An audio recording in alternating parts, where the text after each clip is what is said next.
Hello everyone. Hope that you are doing very well in your studies.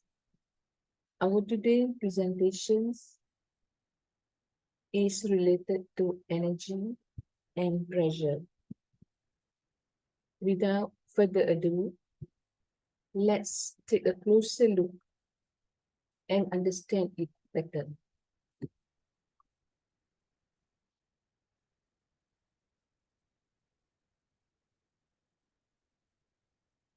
Let's look into work. Work done is a measure of the energy transfer that occurs when a force is applied to move an object through a certain distance in the direction of a force. And work done is a way to quantify how much energy is transferred when a force is used to move an object. If the force and direction of motions are aligned, more work is done. While if the force is applied at an angle, the work done is reduced because not all of the force contribute to motion.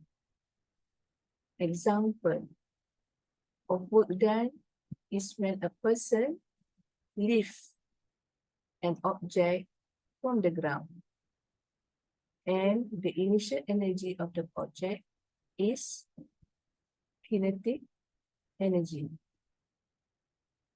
The formula to calculate for work is W, which is represent work done, and the unit is joule. F represent force, which is the value for the unit is in Newton.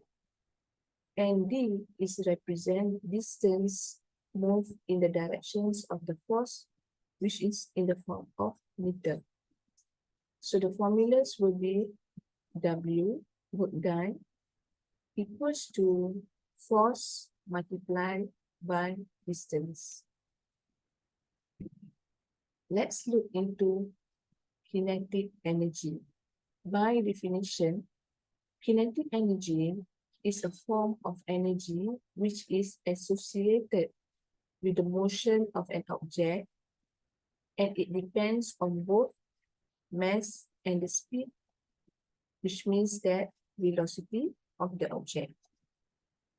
The formula to calculate for kinetic energy is kinetic energy KE equals to half mv to the power of 2, where KE is a kinetic energy, measures in joule, M represent mass of the object, typically measured in kilogram. V is actually represent velocity, is a speed of the object, typically measured in meter per seconds. Let's look one of the question, how to apply and how to use the kinetic energy. The questions will be, a car with a mass of 1,200 kilograms is travel at a constant speed of 25 meters per second. And the question will ask to calculate the kinetic energy of the car. If the car were to come to a complete stop, and how much work would need to be done to bring it to the halt. In this question, there need two solutions that need to be done. One part is to calculate the kinetic energy, which is you have to use the KE equals to half mv to the power of 2. So given in the question, M is actually carry the value of 1,200 kilogram. V, which is velocity, is 35 meter per second. When you apply the formula with the value, you get the totals for kinetic energy of the car is 750,000 joules. And the second Question is asked about how much work would need to be done to bring it to a halt. So work to bring the car to a halt. When the car comes to a complete stop, its kinetic energy is converted into work done by the braking system to stop the car. So the work done is equal to the initial kinetic energy. Works equals to 750,000 joules. Therefore, 750,000 joules of work would need to be done to bring the car to a complete stop. Law of conservation of energy. Law of conservation of energy says that is a fundamental principle in physics and stating that the total energy in a closed system remains constant over time. In other words, energy cannot be created or destroyed. It can only change from one form to another. This law is a cornerstone of modern physics and has various applications in different fields. In terms of mathematically, the law of conservation of energy can be expressed as the total energy in a closed system is constant, which means that energy at the initial stage equals to energy at the final stage. Key points that related to law of conservation of energy is, first is a form of energies, meaning that energy can exist in various forms, including kinetic energy, which is associated with motion, potential energy, which is associated with position of light, thermal energy related to temperature, chemical energy related to energy caused by chemical reaction, and many others. Number two, the key point of law of conservation of energy is related to energy transformation. Energy can change from one form to another. Example, when you drop an object, its potential energy is converted to kinetic energy as it falls. Secondly, when you apply the brake to stop a moving car, its kinetic energy is converted into thermal energy due to friction. And thirdly, the key points law of conservation of energy is related to closed system. The law applies to closed system, meaning that no energy is exchanged with the surroundings, while energy may be transformed within the system. The total energy within the system remains constant. So, as a conclusion, law of conservation of energy is a fundamental concept that helps physics and engineers to understand and predict the behavior of physical systems, from simple everyday situation to complex scientific experiments. Let's look into different forms of energy.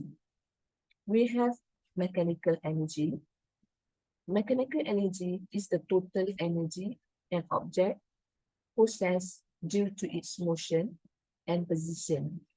It conserves in a closed system, meaning some of kinetic and potential energy remain constant even as they can convert from one form to another.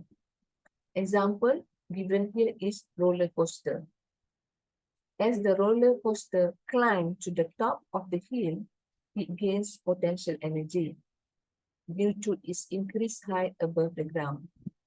When it descends the hill, this potential energy is converted to kinetic energy, which is causing the coaster to move rapidly. And the coaster's mechanical energy is constantly changing as it moves along the track. Second example would be windmill. Windmill convert the kinetic energy of the moving air, which is wind, into mechanical energy, which can be used for various purposes. When the wind blows, it carries kinetic energy due to its motion, while windmill blades are also designed to capture the kinetic energy of the wind. As the wind blows, it pushes against the blade, causing them to rotate. The rotation of windmill blades results in mechanical energy, which can be used for different applications like grinding grain, pumping water, generating electricity, and many more mechanical tasks. Heat energy. Heat energy is the energy that is pushed into motion by using heat. Example is campfire.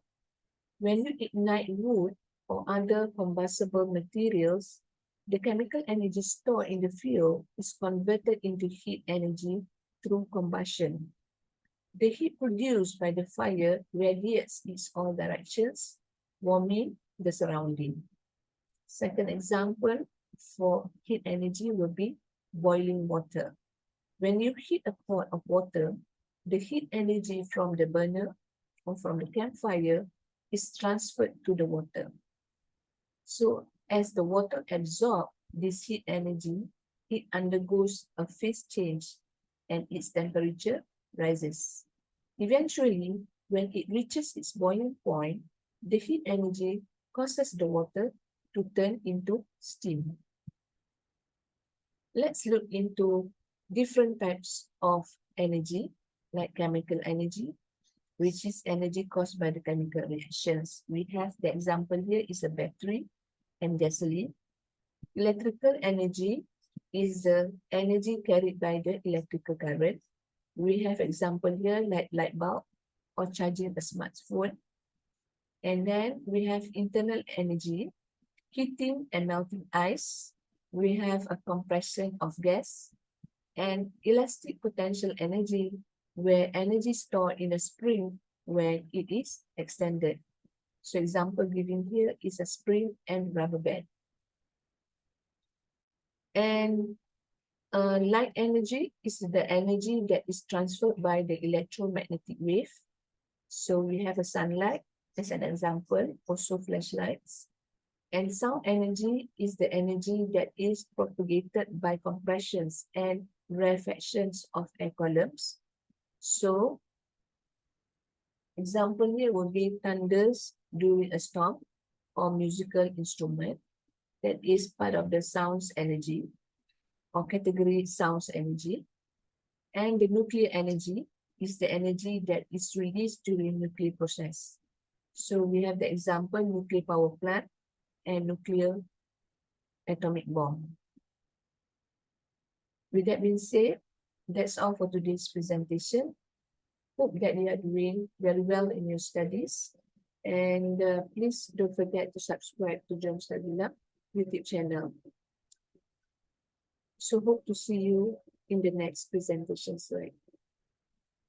Thank you.